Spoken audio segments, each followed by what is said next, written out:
আজকের এই নতুন গভীর অনুসন্ধানে আপনাদের সবাইকে খুব খুব স্বাগত জানাচ্ছি। আম, আমরা আজকে সোমাই কিস্কু রচিত সাঁওতাল ধর্মের পবিত্র ধর্মগ্রন্থ জমসিম বিনীতির পঞ্চম পর্ব নিয়ে আলোচনা করব, যেখানে মূলত ১৪, পঞ্চদশ আর ষোড়শ অধ্যায় থাকছে। হ্যাঁ, একদম।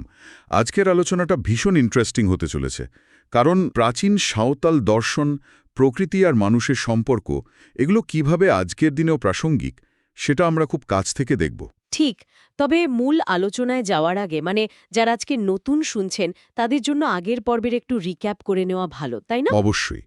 আগের পর্বে, মানে চতুর্থ পর্বে, আমরা দেখেছিলাম কিভাবে মানবজাতির বিভাজন হলো। ওই যে কিস্কু আর মান্ডি উপজাতির মধ্যে একটা তীব্র দ্বন্দ্ব তৈরি হয়েছিল। আর মানুষের সেই পাপের কারণে স্বয়ং ঠাকুরজিউ পরমপিতা তিনি প্রচণ্ড রেগে গেলেন। তারপর তো সেই ধ্বংসের হাত থেকে বাঁচার উপায় হিসেবে দাসায় নাচের উৎপত্তি হল। বেশ একটা ড্রামাটিক ব্যাপার ছিল। ঠিক বলেছেন। ধ্বংসের কিনারে দাঁড়িয়ে মানুষ শিল্পের মাধ্যমে মুক্তির পথ খুঁজে পেল। তো যারা নতুন শুনছেন আজকের এই পর্বে, তাদের কাছে বিনীত অনুরোধ, আপনারা আগের পর্বগুলো অবশ্যই একবার শুনে নেবেন, তাহলে পুরো প্রেক্ষাপটটা বুঝতে সুবিধা হবে।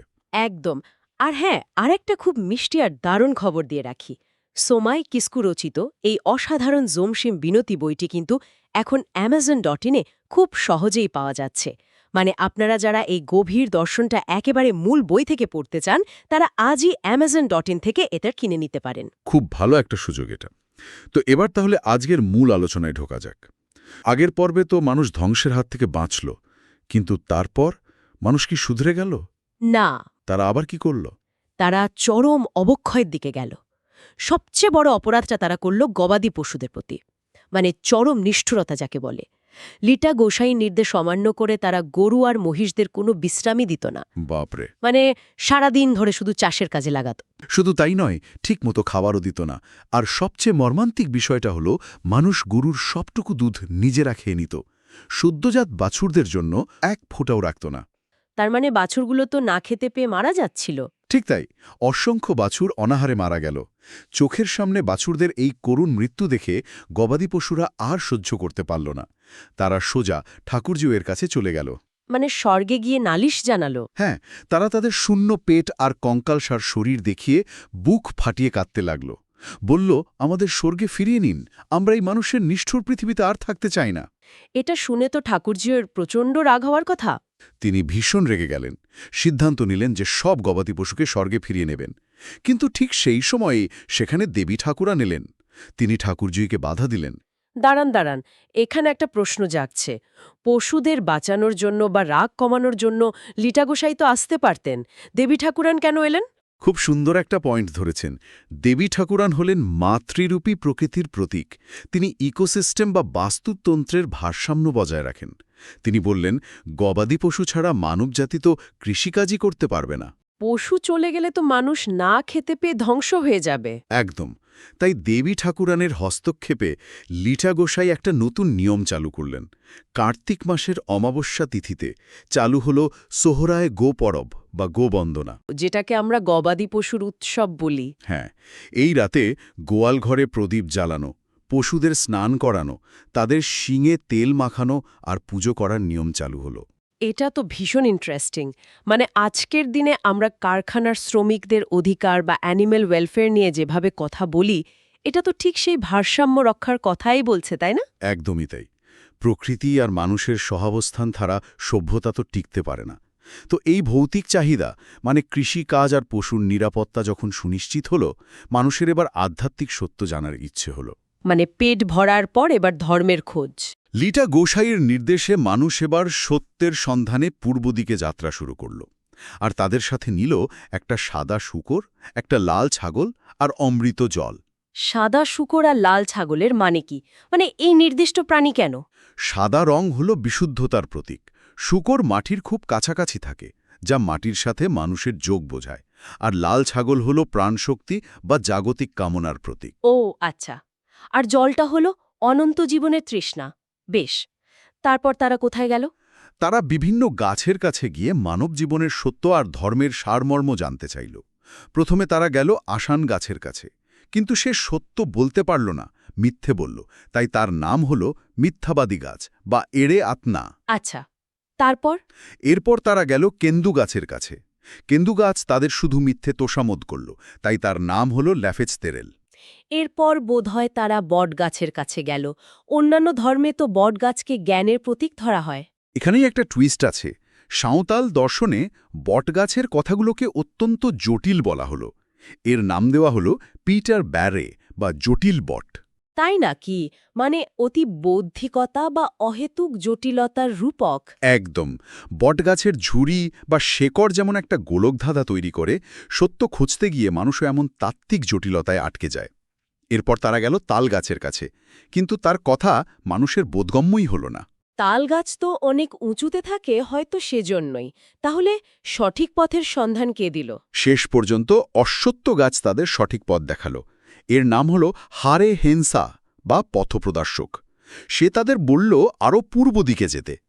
তখন তারা পৌঁছল এক বিশাল মহুয়া গাছের কাছে। মহুয়া গাছের কাছে কি দেবী ঠাকুরান এলেন? হ্যাঁ, তিনি আবির্ভূত হয়ে বললেন যে তিনি মাতৃরূপী প্রকৃতি। কিন্তু পরম সত্য জানতে হলে তাদের পরমপিতা ঠাকুরজি উইয়ের কাছেই যেতে হবে। আচ্ছা, তারপর তারা বোধহয় সেই বোধি শাল গাছের কাছে পৌঁছল, যেটাকে সারিসারজম বলে। একদম ঠিক। সেখানেই স্বয়ং ঠাকুরজিউই দেখা দিলেন আর মানব জীবনের পরম সত্য তুলে ধরলেন। এখানেই প্রতিষ্ঠিত হল সারিধরম, মানে সত্যই হল ধর্ম। বাহ! আর এই শাল গাছের নিচে কি জাহের থান আর মাঝি থান প্রতিষ্ঠার নির্দেশ দেওয়া হলো? ঠিক তাই। কিন্তু একটা জিনিস ভাবুন, ঠাকুরজিওই তো প্রথমেই দেখা দিতে পারতেন। পরম সত্যকে এতগুলো গাছের আড়ালে কেন লুকিয়ে রাখা হলো? এটা কি মানুষের আধ্যাত্মিক পরিপক্কতার কোনো পরীক্ষা? খুব সুন্দর একটা প্রশ্ন করেছেন। এটা আসলে মানব মনের আধ্যাত্মিক যাত্রার একটা নিখুঁত রূপক। খেয়াল করে দেখুন, মানুষ প্রথমে আসান গাছের মিথ্যার মুখোমুখি হল।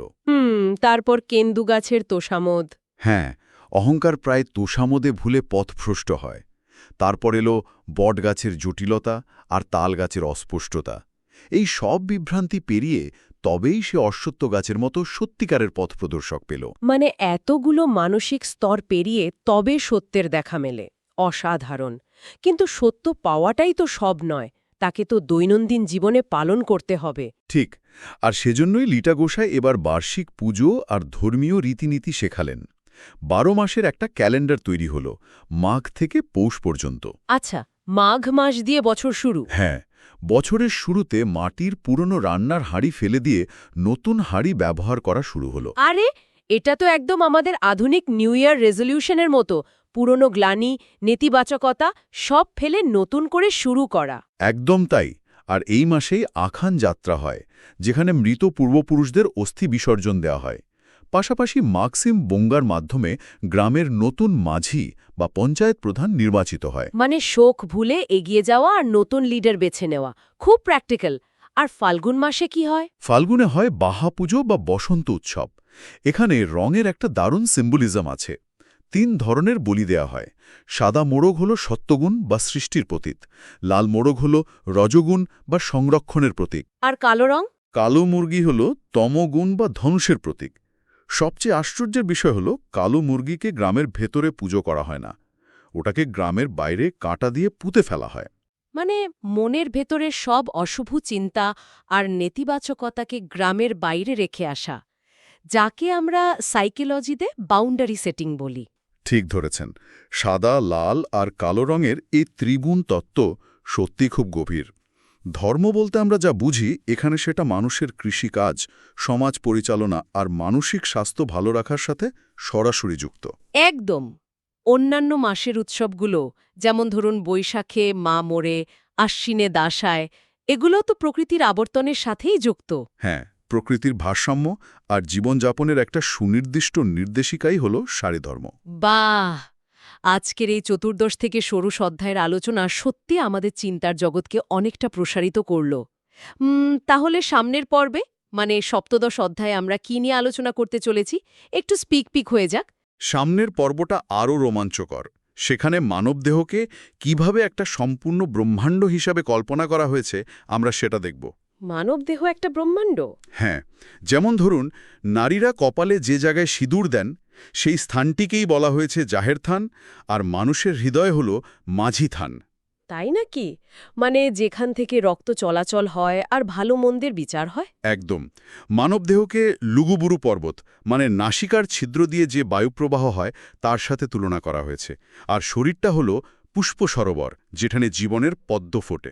আর সেই দেহরূপী বাঁশির নারী ও পুরুষ স্বরের মিলনের রূপক। সত্যি ভীষণ কৌতূহল হচ্ছে আগামী পর্বের জন্য। হ্যাঁ, আলামী পর্বটা কেউ মিস করতে চাইবেন না। একদমই না। আর যারা আমাদের এই আলোচনা শুনছেন তাদের আর একবার মনে করিয়ে দিই, আপনারা কিন্তু এই পুরো দর্শনটা সরাসরি বই থেকে পড়ে নিতে পারেন। সোমাই কিস্কোর জোমশিম বিনতি বইটি অ্যামাজনে পাওয়া যাচ্ছে। এটা কিনে নিলে আপনাদের এই আধ্যাত্মিক যাত্রা আরও সমৃদ্ধ হবে। বইটি সত্যিই চিন্তার খোরাক যোগায়। ঠিক। তো আজকে পর্ব শেষ করার আগে আপনাদের জন্য একটা চিন্তার খোরাক রেখে যায়। একবার ভেবে দেখুন, আমরা সারা জীবন ধর্ম আর ভগবানকে বাইরের পৃথিবীতে পাহাড় জঙ্গলে বা মন্দিরে খুঁজে বেড়াই, কিন্তু সারি ধর্মের এই দর্শন আমাদের বলছে যে আমাদের এই শরীরটাই একটা গোটা ব্রহ্মাণ্ড, আর আমাদের হৃদয়টাই সেই পরম বিচারালয়। খুব সত্যি কথা। তাহলে কি প্রকৃতিকে রক্ষা করা আর নিজেকে ভালোবাসার মধ্যে আসলেই কোনো তফাৎ আছে? এই প্রশ্নটা আপনারা একটু ভেবে দেখবেন। আজকের এই গভীর আলোচনা যদি আপনাদের ভালো লেগে থাকে তবে প্লিজ লাইক করবেন, বন্ধুদের সাথে শেয়ার করবেন আর সাবস্ক্রাইব করতে ভুলবেন না।